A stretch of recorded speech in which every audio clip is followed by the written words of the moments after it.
Hello everybody, Steve here with another video. How is everyone doing today? Today I'm going to be talking about something that has really been bothering me the last 2 weeks maybe. And that has to do with the National Basketball Association. Now, me being a big time NBA fan, and I have been for many years, I would say going back to the 60s, just to let you know how long I've been around. I have always loved the NBA. I've always watched the NBA. It's been something that I've gotten a lot of enjoyment. I played a lot of basketball when I was young, thinking about basketball for many years. And so it pains me to see what is going on with the NBA today. And in looking at it and in continuing my series on narcissism, a lot of these NBA players are displaying traits of narcissism. There's no other way to say it.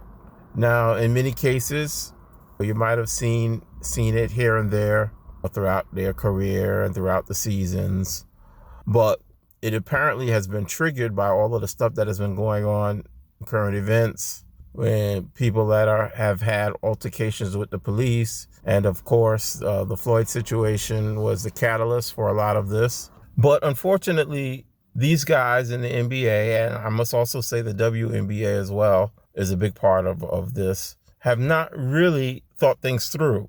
I don't know their level of intelligence, so I'm not going to judge them on that. But what I can say is that they are demonstrating a high degree of ambivalence for the truth. So if you combine that with their already present narcissistic attitudes, you get the junk that we are seeing today. Instead of looking beyond the surface of what they hear, and I think most of them hear these things either in the news media or through other means, through other people, without having the wherewithal to really see what's going on and to pull back the lid, they are hasty to make judgments and then react accordingly based on their assumed presumptions. And the other thing I see is that when Colin Kaepernick made his statements and took the knee and did all of that, a lot of these NBA players, and it's not just limited to the NBA, NFL players, Major League Baseball, all the major sports, they saw Colin Kaepernick take a knee. And what happened? A few people spoke out. A lot of fans spoke out by doing a soft boycott of the NFL when Kaepernick did that. And ratings were down for a period. And even the NFL took action, and many say that he was blacklisted, even though I doubt that as well. It was more so his playing ability. But even so, a lot of teams didn't want to have to deal with the publicity, good, bad, or otherwise. So where they might have signed him, they decided not to. However, many of today's players in all sports see how Kaepernick has benefited from this. He has become a multi-millionaire because of his endorsement with Nike. He's gained a lot of notoriety to feed his own narcissistic proclivities. And so the NBA players are saying, oh, wow, like if I take up the cause of Black Lives Matter or social justice or whatever the case might be, I'm going to be recognized in some way for that. And the way our corporations are being run today is that in order to seem relevant or to be relevant, and in order to keep their sales up, they're saying, well, we need to do this. We need to support all of these movements, even if they don't necessarily agree with them. And I can't tell you 100%, but I'm quite sure many of these executives in our country, of these major corporations like Nike and all of the other big corporations, I'm sure a good majority of them do not, and I repeat again, do not agree with what's going on in our country. However, to stay relevant and to seem like they are in for social justice, they're lifting up these athletes and they're giving them endorsements and they're, publicly extolling the virtues of Black Lives Matter and so forth and so on, just to stay relevant as a company. They're not doing it necessarily based on their principles, but they're doing it basically to keep their companies relevant financially. And so this is also, I think, what is happening with players. Now, it has been a avalanche of things that have happened that's making this seem, at least to the general public, making it seem less important than it normally would be. So if there was no coronavirus and stadiums were being filled with fans for the NBA playoffs and they did the same thing, I think there would be a major, major outcry of what is going on. Why? Because the fans would speak. Either the fans wouldn't show up. The ratings are down anyway, but I think the ratings would have plummeted more because fans would be speaking out audibly about what they disagree with these players. And the crazy thing is, if you listen to a lot of these black players and their comments about white people, the NBA would not exist if it wasn't for quote unquote white people. And I hate having to talk in these terms because for the years that I've watched the NBA, it has not been about race. It has not been about black against white in the NBA. Sure, you had a majority of black people, African Americans playing in the NBA, but it was never a situation where people were against a white player or, there was ever any, racial talk on or off the court. And it had become a league that you excelled in based on your skill, based on merit, based on your ability to compete at a high level. And that's what the NBA was about. You wanted to see the highest caliber, the highest level of basketball in the world. And it didn't matter if you were white or black. It just so happens that most of the, skilled and prominent players are African American, and that's fine. That's fine. With other sports, it might be different.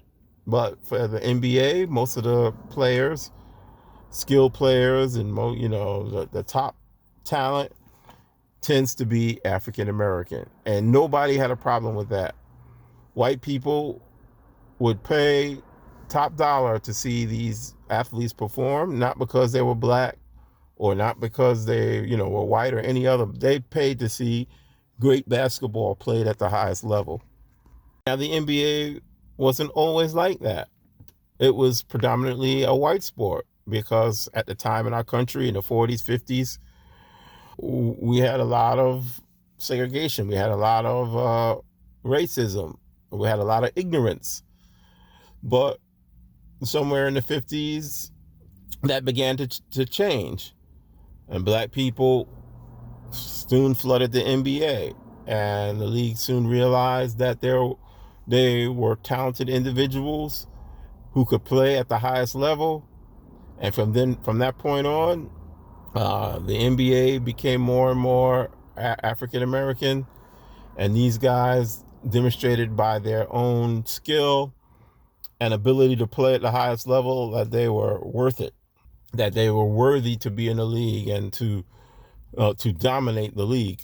New Yorker, and when the New York Knicks won their championship in the late 60s, early 70s, their two championships, the team was mixed with talent. You had African American players like Walt Frazier, Willis Reed, Dean Meminger, Henry Bibby, and then the Earl of Pearl Monroe excelling. But then you also had great white players like Bill Bradley, Dave DeBusschere, Jerry Lucas, even Phil Jackson was a part of those two championship teams. So you saw a blend of talent, and they all played together. They all loved each other. They all worked together. And as a result, they won two championships. Let's fast forward to today. Today, we see the narcissism of these players taking over because they're not thinking about anybody else except for themselves. And even the top tier talents like LeBron James, they think that they're speaking for everybody in the league when they actually are not. And let me just say, I think we're going to start to see division among players.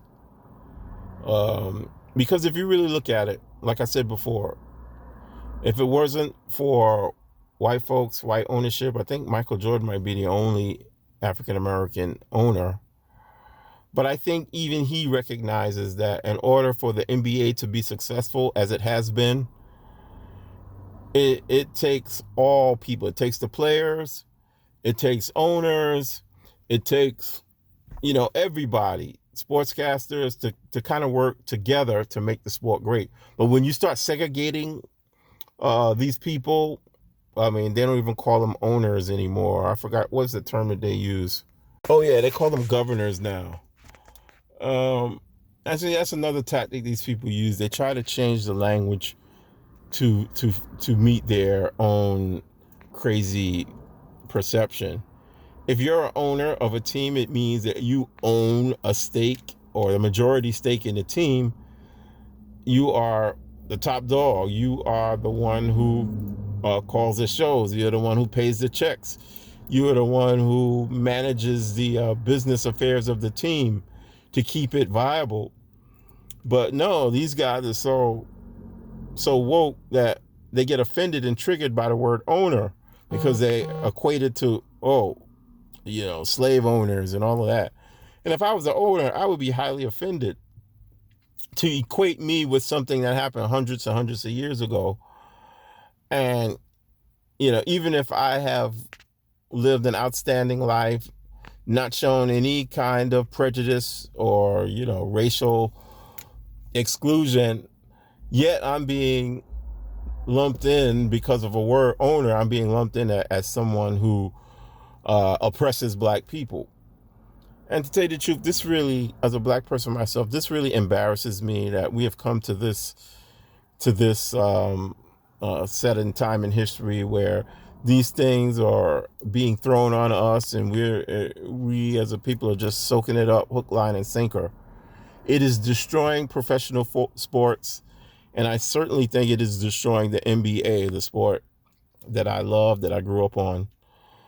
And these narcissistic players are just allowing it to happen. They have no empathy for anybody else. They have no empathy for the fans, white fans, black fans who might feel different, which is why I think that a lot of these guys suffer from narcissism. They want everybody to follow their lead. They want everybody to look at them. But, and I hate to use this term, but they aren't staying in their lane. And I'm not saying that you can't have an opinion about something and you can't, have a certain viewpoint, but to put that on others and to act like somebody that speaks with authority on a particular subject when in most cases you know nothing about it means that you have moved out of your lane into another lane. It's the same thing with actresses and actors and people who speak like they know something when the things that they say let you know that either they're short on facts or unable to fully express their viewpoint. So I just wanted to give my two takes on this. I could definitely say more, but I think you get the idea of what I'm trying to say. The NBA is destroying itself.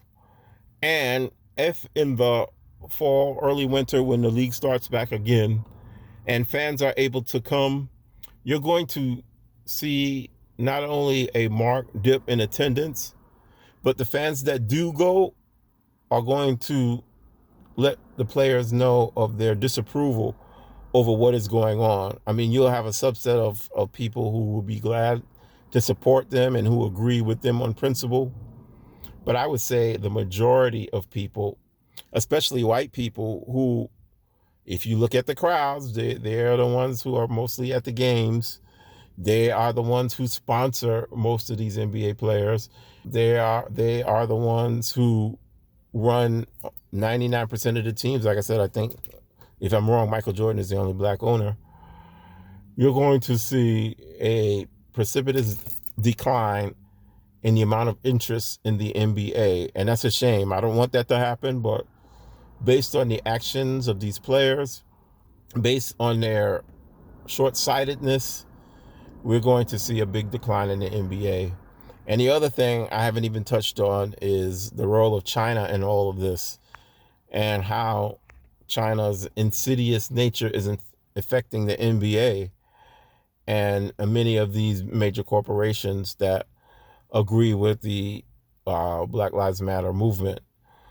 I thought, got past this and had moved on as a society, but it is being thrust upon us for many reasons, which include political, which includes being naive in many cases, and many misconceived notions about how the world really is. All we can do now is pray that God will put people in their right mind, that God will restore our faith. If you notice, many of the players who are Christian, not only in the NBA, but in other leagues as well, have taken a stand and have been criticized for standing up to biblical truth and standing up for people and not stereotyping people, white people or otherwise. So I'm not saying that there's not still prejudice out there, but what I am saying is that at a certain point we had got past this, but for many reasons, including political, including money, as is the case from China, the NBA has taken a step backwards. So let's pray. Let's pray for these players. Let's pray for a revival in our country, that God will restore us, restore our minds, restore common sense, restore dignity, and will get us to see that color is not that important. It's funny, we had almost overcome it, but the people who are twisted in their ideology have allowed this thing to resurface and take a foothold in our country, with our young people, with our within the sports that we all love. So God bless you. Thank you for listening. Please do subscribe. Very important that you subscribe. Our subscription has been growing steadily, and we'd like to get it up to 100. It would be great if we could do that based off this next video, and then go from there. So pray for me. Thank you. I really appreciate you listening. God bless you. See you next time.